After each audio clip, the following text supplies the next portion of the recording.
حضور علیہ السلام نے ارشاد فرمایا کہ میں اس شخص کو جنت کے وسط میں گھر کی ضمانت دیتا ہوں.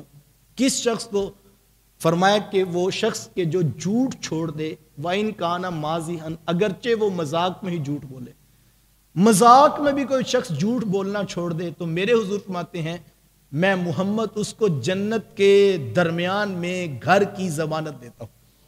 اس شخص کو جنت کے وسط میں میں پلاٹ لے کر، گھر دے کر، مکان اور محل کی ضمانت دیتا ہوں جو جھوٹ چھوڑ دے اگرچہ کہ وہ مذاق میں ہی جھوٹ بول رہا ہوں. جھوٹ کی کوئی گنجائش نہیں. لعنت اللہ علی الکاذبین، جھوٹوں پر اللہ کی لعنت ہے، یہ قرآن نے کہا ہے. ایک حدیث میں ہے کہ فرمایا جب کوئی شخص جھوٹ بولتا ہے تو رحمت کا فرشتہ 1 میل دور چلا جاتا ہے.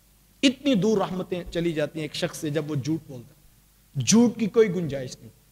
لیکن آقا کریم علیہ السلام کی شریعت ہماری رہنمائی کرتی ہے کہ 2 بھائیوں کے درمیان ایک شخص صلح کروانے کے لیے اٹھا تو اس کو شریعت اجازت دیتی ہے اگر وہ جھوٹ بول کے بھی صلح کروا لے تو اللہ کے نبی کی طرف سے اس کو اجازت ہے.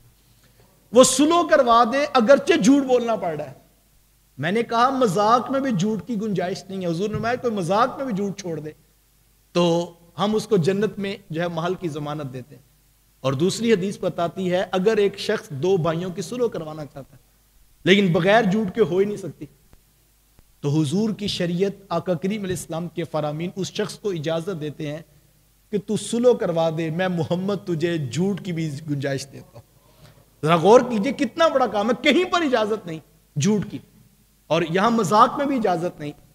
تو صلح کی صورت میں کہا اور اس کی کیفیت علماء نے بیان کی ہے کہ آپ ایک شخص کے پاس گئے اور آپ نے جو ہے وہ اس شخص سے کہا کہ میں فلاں کے پاس بیٹھا تھا تو یار وہ تو آپ کے بارے میں بڑے اچھے جذبات رکھتا ہے، جبکہ حقیقت میں ایسا نہیں تھا.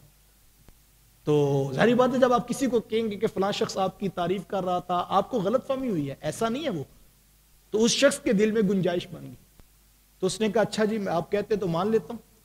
اب وہ شخص اٹھ کے پہلے کے پاس گیا اور اس نے کہا کہ وہ شخص ایسا نہیں ہے، وہ آپ کے بارے میں بڑے اچھے جذبات رکھتا ہے جبکہ حقیقت ایسی نہیں. اب یہ جھوٹ بول رہا ہے.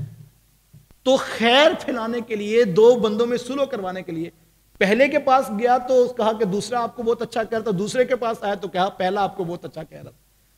تو اس نے دونوں کو ہی غلط بیان نہیں کی اور دونوں کے لیے جھوٹ بولا لیکن دونوں کے دل میں نرمی پیدا ہوگی اور ایک نے کہا اچھا یار کوئی مسئلہ نہیں، اگر آپ ضمانت دیتے ہیں میں ایسا نہیں تو میں صلح کر لیتا ہوں. اب ان کی صلح ہو گئی اگرچہ جھوٹ کی وجہ سے ہوئی ہے.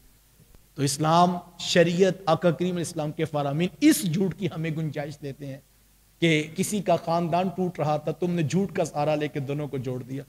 2 بھائی روٹھے ہوئے تھے نہیں ملنا چاہ رہے تھے، تم نے سہارا لے کر جھوٹ کا دونوں کو آپس میں صلح کروا دی اور راضی نامہ کروا دیا. تو یہ اتنا بڑا کام ہے کہ اس معاملے میں شریعت نے ہمیں گنجائش دی ہے